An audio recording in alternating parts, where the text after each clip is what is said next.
Working in collections in a museum sometimes feels like being a detective.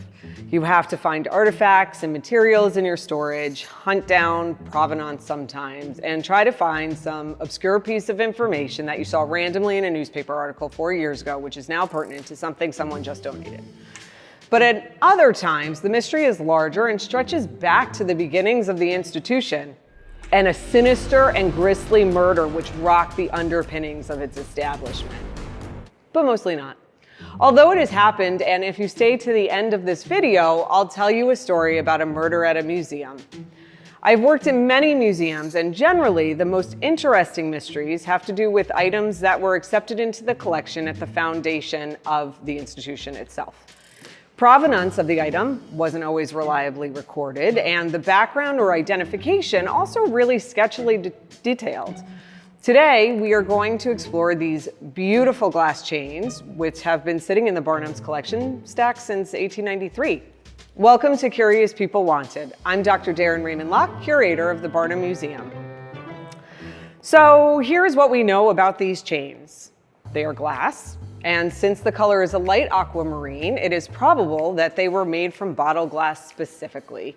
The closure of the links indicates they were likely not made to sell to consumers, but the relative uniformity of size and shape across all of the links indicates they were exceptionally well made by a master glass blower or glass worker.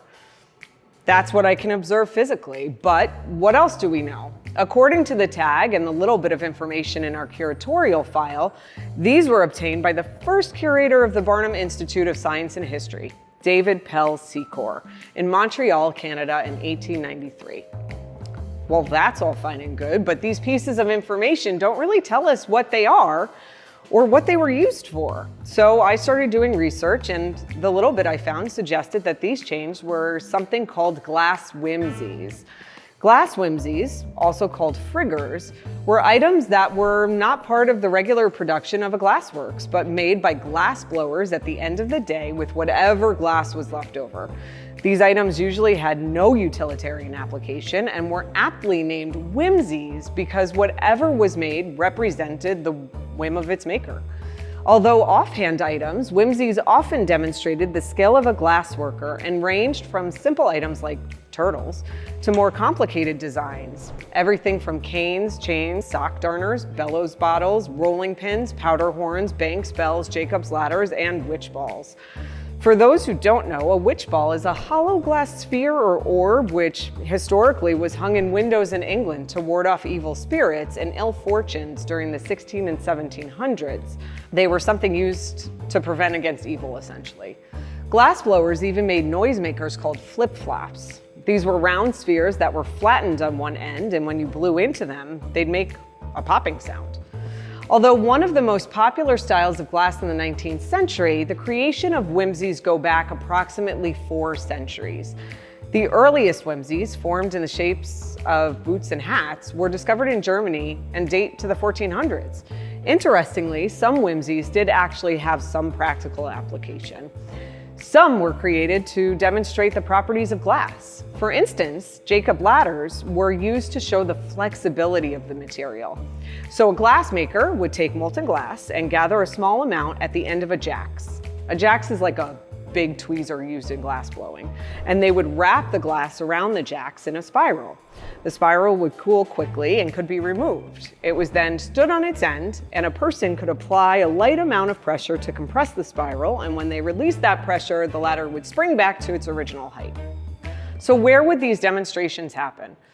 During the 19th century, the American Industrial Revolution was in full swing. The rate of innovation was astounding, and people flocked to show off the latest inventions, the best and the greatest available, and their company's ability for creating new things. International trade exhibitions were founded, including the World's Fair, which was first showcased in 1823 in Paris, France. Some of the greatest and most notable landmarks today were created for these exhibitions, including the Eiffel Tower, which was designed and unveiled at the Universal Exposition in 1889.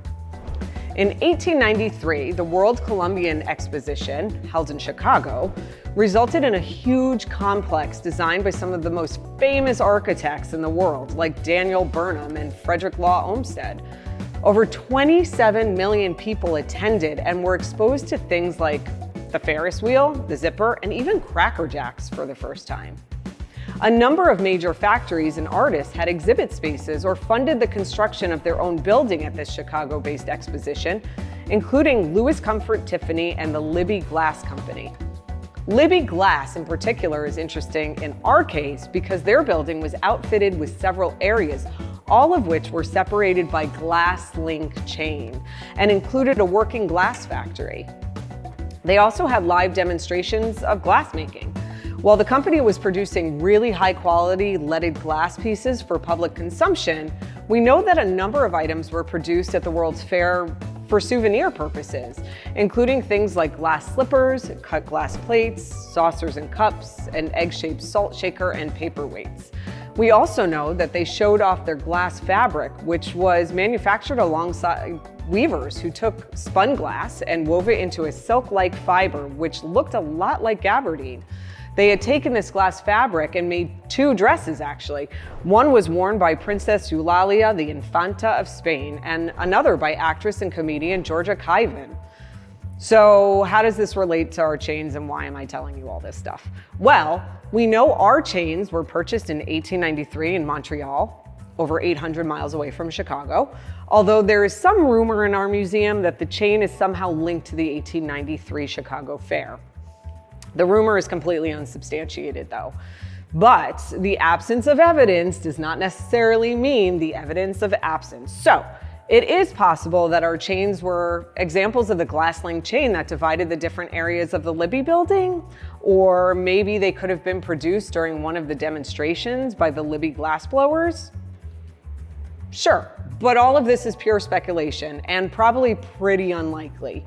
There are tons of other questions too. Was Libby the only glass manufacturer giving demos at the exposition, or did this chain somehow end up in Montreal from the World's Fair Prize Winners Exposition held in New York after the Chicago Expo? Who knows? All of this is fodder for further research, but here's the most interesting twist. Let's go out on a limb and explore the idea that our chain is actually associated with the 1893 Expo and, as Libby was one of the largest glass exhibitors, was a part of the Libby exhibit. Our chains are an aquamarine color which is associated with bottle glass. If the chains do have a connection to Libby, we don't know if Libby was using bottle glass at all for their demonstrations. It is possible further research will be able to tell us if they were, but Libby did eventually get into the bottle glass industry, a venture that began at the 1893 Expo. A man named Michael Owens developed a model for an automated bottle machine while at the fair. Libby got involved and financed its development. The first automatic bottle making machine was released in 1904. This invention ended up becoming one of the most influential and substantial developments in business. By 1913, it significantly had reduced child labor in glass container making plants in New York, more so than any legislation that had been introduced by that point.